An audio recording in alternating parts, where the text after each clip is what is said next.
Salut les Tokuvores, épisode 6 de Super Ninja Steel, l'attaque des ninjas galactiques. Alors cet épisode est plutôt bien, parce qu'on a du développement de personnages, et il est plutôt cool en général, donc encore un point positif pour Super Ninja Steel. Bon, ça casse pas des briques non plus, mais on est quand même toujours sur une pente ascendante, on commençait très bas, hein, clairement, puis on est arrivé là, et on continue de monter, donc super, génial. Alors, on nous présente les ninjas qui donnent leur titre à l'épisode, les fameux ninjas galactiques que Madonna a engagés pour Odious. Alors, ils commencent sur scène, hein, sur le... je crois que c'est Bagarodrome en français, si je dis pas de bêtises. Et ils démarrent sur la scène du Bagarodrome et ils font un roll call à la Power Ranger, hein, voilà. Et leur chef, comment il s'appelle? Wolverine. Oui, parce que j'ai mes petites notes là, c'est pour ça que je regarde par là. Donc leur chef Wolverine dit que c'est lui qui va commencer le jeu et c'est lui qui va aller vaincre tout de suite les Power Rangers. Ça sert à quoi que vous soyez venu en équipe alors? Si le chef, ce qui est censé être le plus fort de l'équipe, il va de suite pour les buter. Qu'est-ce qu'elle fait là l'équipe? Alors en termes de relations entre les personnages et d'évolution justement, il va y avoir un gros quiproquo entre Calvin et Preston. Parce que Hayley et Preston veulent faire la surprise à Calvin qu'ils jouent dans une pièce de théâtre, enfin c'est Roméo et Juliette, ils jouent Roméo et Juliette. Et à partir de là, vu que c'est un secret pour Calvin, Calvin ne va pas comprendre et il va y avoir une extrême jalousie envers les deux, envers sa copine, qui passe beaucoup de temps et qui se rapproche énormément de Preston. Donc Calvin il va être super jaloux et il va pas comprendre. Le pouvoir spécial de Wolverine, c'est de prendre des souvenirs à quelqu'un.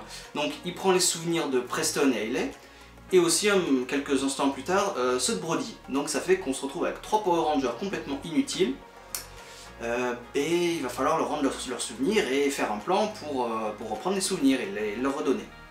Sauf qu'entre temps, il y a aussi Sarah qui se fait voler ses souvenirs, donc il ne reste plus que Levi et Calvin.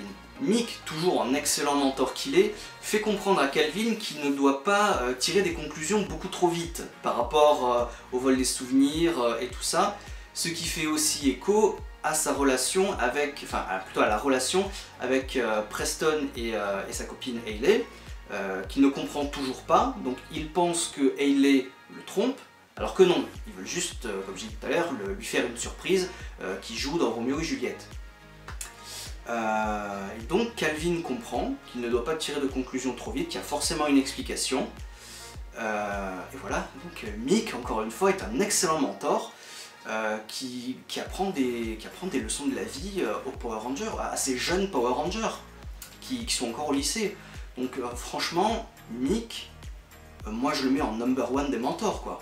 Jamais aucun mentor n'a fait ça. Peut-être Zordon, et encore je suis même pas sûr que Zordon leur apprenne des leçons de la vie comme ça, mais quel autre mentor de Power Ranger fait ça, quoi? Pour moi, je crois que c'est du jamais vu, donc Mick, number one. C'est même pour moi le meilleur personnage de la série, Mick. Et je regrette qu'il soit pas resté Ranger Rouge, ou qu'il aille pas les aider en Ranger Rouge de temps en temps. Mais Mick, franchement, moi j'ai rien à dire sur ce mec, hein. En plus, il est joué par Kelson Anderson, un vétéran de Power Ranger. Et Mick, j'ai rien à dire. T'es génial, mec. Donc le plan marche, hein, vite, il récupère les souvenirs. Donc les 6 Power Rangers sont de retour. Combat. Et Levi utilise son morpheur en mode pistolet au combat. Tu l'as jamais fait, ça? Corrigez-moi dans les commentaires si je me trompe, mais jamais Levi n'a utilisé son morpheur en mode pistolet, qui est d'ailleurs le jouet, hein. Il est tellement petit le truc, c'est clairement le jouet qu'ils utilisent, hein. Mais je sais pas, son morpheur, son étoile là, il l'a jamais utilisé un pistolet.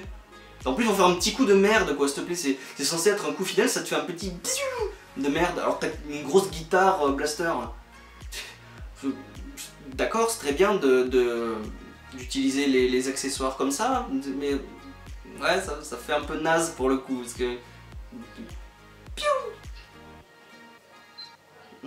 Brody utilise l'armure Lion de Feu pour le vaincre avec Calvin, il grandit, combat de Megazord avec l'Ultrazord, je sais plus comment il s'appelle, mais bon c'est l'Ultrazord, et ils arrivent à le vaincre. Mais il est pas mort, et Odious récupère le Shuriken qui a servi à les power-upper au début pour sa pomme. Donc qu'est-ce qu'elle va en faire?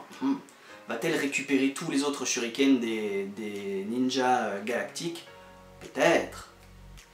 Réponse si t'as vu Ninja, oui. Calvin Ailey s'explique, Ailey lui dit de ne pas s'inquiéter, qu'il comprendra tout très bientôt.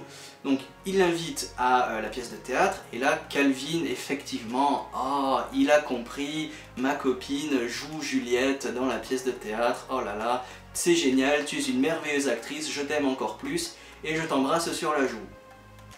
Parce que oui, s'embrasser sur la bouche c'est toujours interdit dans Power Ranger. Mais vous allez me dire, on n'a pas parlé de certains personnages dans cet épisode. Où sont Victor et Monty? Alors Victor et Monty, tout d'abord Victor, il a voulu s'imposer en tant que Roméo dans la pièce de théâtre à la place de Preston, sauf que le réalisateur a dit non, tu ne joueras pas Roméo, à moins que Preston ait un problème et qu'il puisse pas venir à la représentation. Donc à partir de là, Victor et Monty fomentent un plan pour dégager Preston. Donc en fait, ils veulent l'enfermer dans une immense boîte, et l'envoyer chez lui.